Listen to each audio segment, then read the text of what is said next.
Good morning, everyone.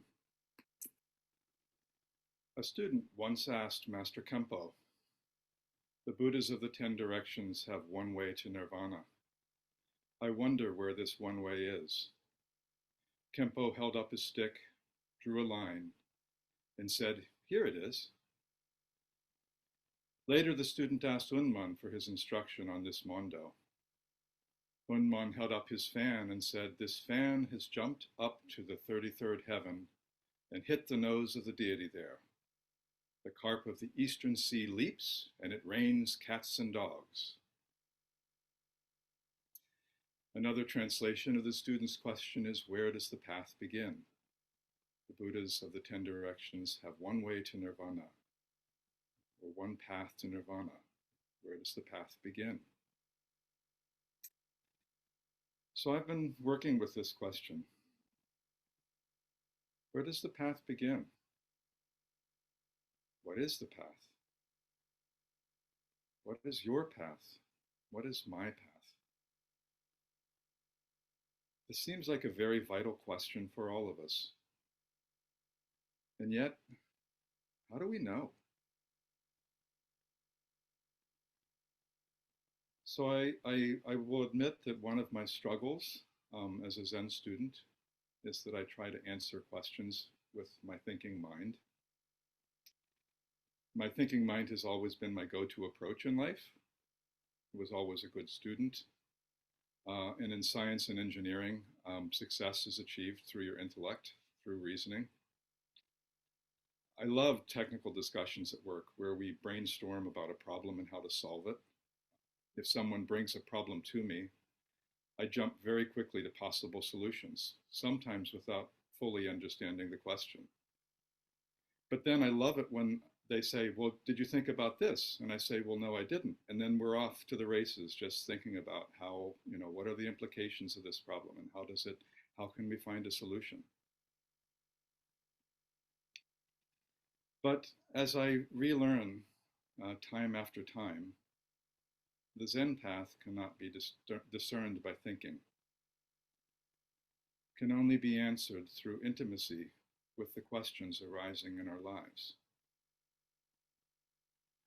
The Buddhas of the 10 directions have one way to nirvana. I wonder where this one way is. Sitting with this question, one expression of my answer to this koan is,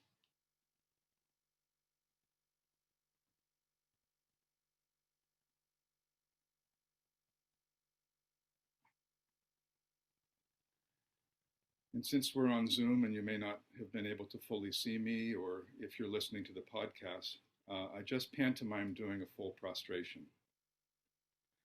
And if you come to the Zendo during our next Fusatsu service, you'll experience the doing a full prostration many times. A full prostration is a physical act. And in the act of bowing, we drop body and mind. In dropping body and mind, as we know from our monthly Fusatsu service, we repent our evil karma. We embody Buddha, Dharma, and Sangha. And we vow to save all sentient beings. I wonder where this one way is.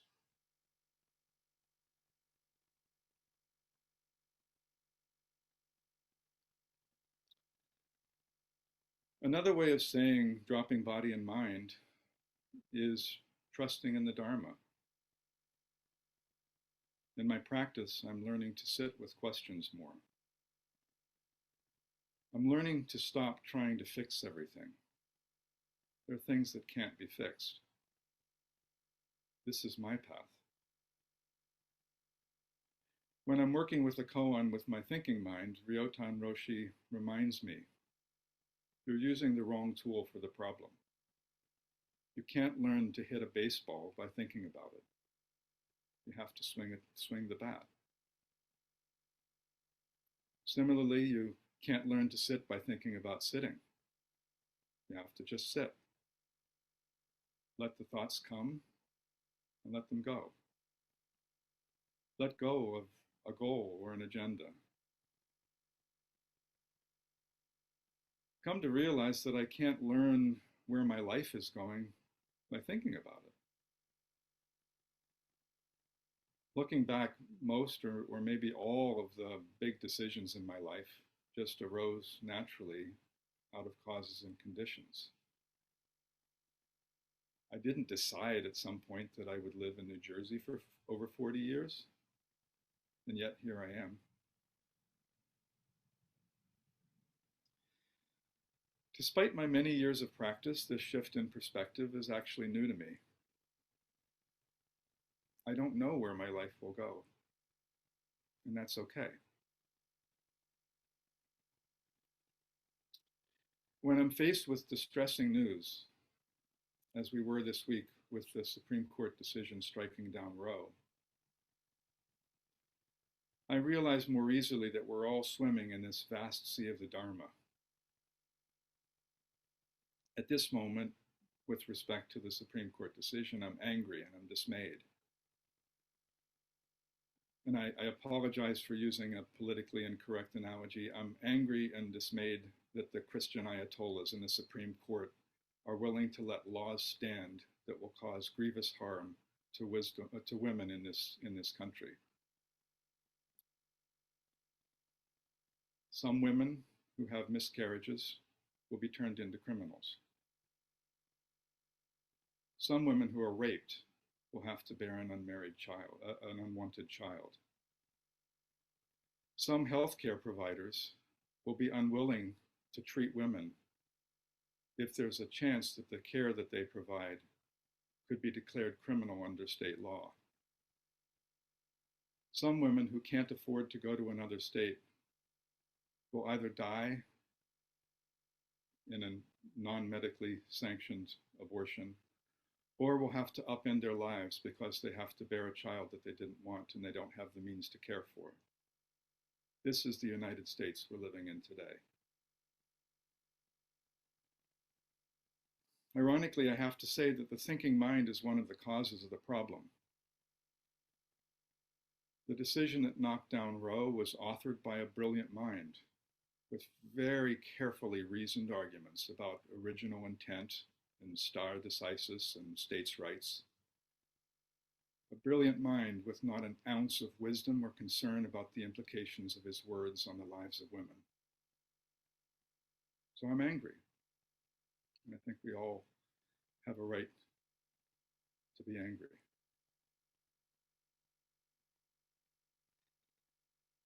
And yet we're all swimming in the vast sea of the Dharma. Bearing witness to this injustice is part of what we must do. We will resist, but it's bigger than our thinking mind can possibly contemplate. We vow to fix what can't be fixed. We don't know where this will end. Hongo gave a lovely talk a week or two ago. And as he observed in his practice, I've also been observing in my practice, the fact that my mind is quieter has allowed me to notice things that I would have missed in my life. I appreciate cleaning up the kitchen or working in the yard because I'm not in my head thinking that I should be doing something else. I appreciate taking a walk, although I'm dismayed that it's so hot at 8 o'clock in the morning. I bear witness to the anger and discomfort in my day-to-day life. And as a result of this bearing witness, sometimes I'm able to refrain from needlessly provoking anger or discomfort in others. I more easily express gratitude when I'm grateful.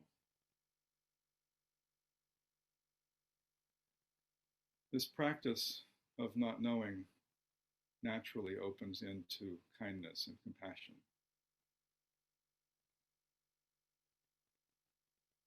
I recently heard that Lenin said that trust is good, control is better. It's another variant of trust but verify, which some of you may remember. The attribution of this statement to Lenin may be apocryphal, but in any case, I think the Zen version of this is control is an illusion, trust in the Dharma. I recently read an article about people who hear voices. And I'm not a psychologist, but the article said that starting in 1950, when the field of psychopharmacology was created with the synthesis of chlorpromazine for treating schizophrenia, more and more we've tried to fix psychological problems by giving people drugs. And many of these drugs have horrible side effects. And I was just amazed to read that the World Health Organization just issued a very long report suggesting a different path based on listening and understanding and respect for the patient's lived experience. We don't have a lot of data about how this approach works, but from my perspective, it's a transition from the mind of a chemist or perhaps a stockholder in a pharmaceutical company to the mind of a Buddha. We need chemists and we need stockholders, but caution is warranted.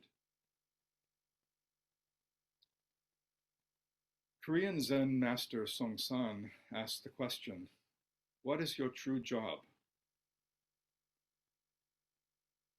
What is this one way? Song San answered his own question in his beautiful broken English. Only go straight is your true job. Only go straight, don't know. Then everything becomes clear. If you are thinking, then this is not yours. Then everything is just talk. Sky never said, I am blue. Tree never said, I am a tree. American dogs say bow wow. Korean dogs say wong wong. Polish dogs say how how. Which is correct dog barking? You don't understand? These are just human ideas of a dog barking, not a true dog barking. Your ideas control you. So most important is to take away your ideas. That means don't keep your mind here. If you keep your mind here, your understanding will control you. Other people's ideas will control you. If you keep your mind here, and he indicates the tanden, the area that we breathe into when we're sitting, then your original mind will appear, your love and compassion mind. My talk today was actually inspired by a conversation with a colleague a couple of weeks ago who I was chatting with at an academic conference, place where there's a lot of thinking mind going on. And she spoke about a manager that she had recently who came in with some fixed ideas and ended up leaving 6 months later because what was needed didn't conform to her ideas. And then she talked about another manager and why she appreciated him. He didn't come in with fixed ideas. He accepted her for who she was and what she could do. He didn't try to make her into something she wasn't. He was humble and open to learning from others around him. My friend said, Chuck, I liked him because he knew what he didn't know. And I smiled and I said, thank you. You've just given me the inspiration for a Dharma talk, knowing what you don't know. So I've wrestled with this question, which is the same question that the student asks Master Kempo. Knowing what you don't know can be interpreted in many ways. There's knowing that a topic is complex and you don't know much about it. That's an opportunity to learn. There's also knowing what you can't know, knowing that some things, most things maybe, are not knowable with the thinking mind. That's an opportunity to drop body and mind. Then, having dropped body and mind, there's already knowing what you can't know. It's not knowable, but operating from a place of not knowing, you know what to do, because the Dharma will guide and support you. Of course, I have to admit, a lot of the time, I don't know what I'm talking about.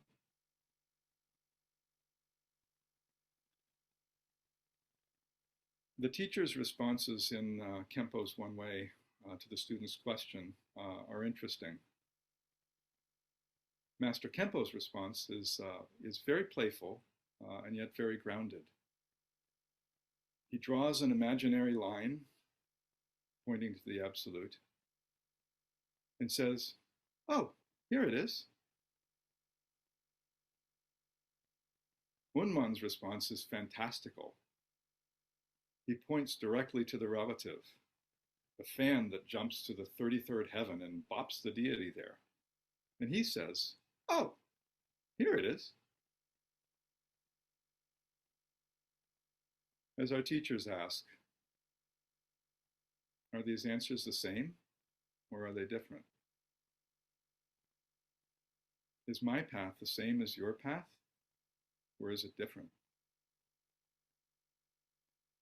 Our lives may be very different, yet we both walk the Buddha way. Mumon's commentary. The one goes to the bottom of the deep sea and raises a cloud of sand and dust. The other stands on the top of a towering mountain and raises foaming waves to reach the sky. The one holds, the other lets go. And each, using only one hand, sustains the teachings of Zen. What they do is exactly like two children who come running from opposite directions and crash into each other. In the world, there is hardly anyone who has truly awakened. From the absolute point of view, the two great masters do not really know where the way is. I love the last two sentences of this commentary. I find them deeply reassuring. In the world, there is hardly anyone who is truly awakened. From the absolute point of view, the two great masters do not really know where the way is. My doubt is nothing special. My not knowing is knowing what can't be known.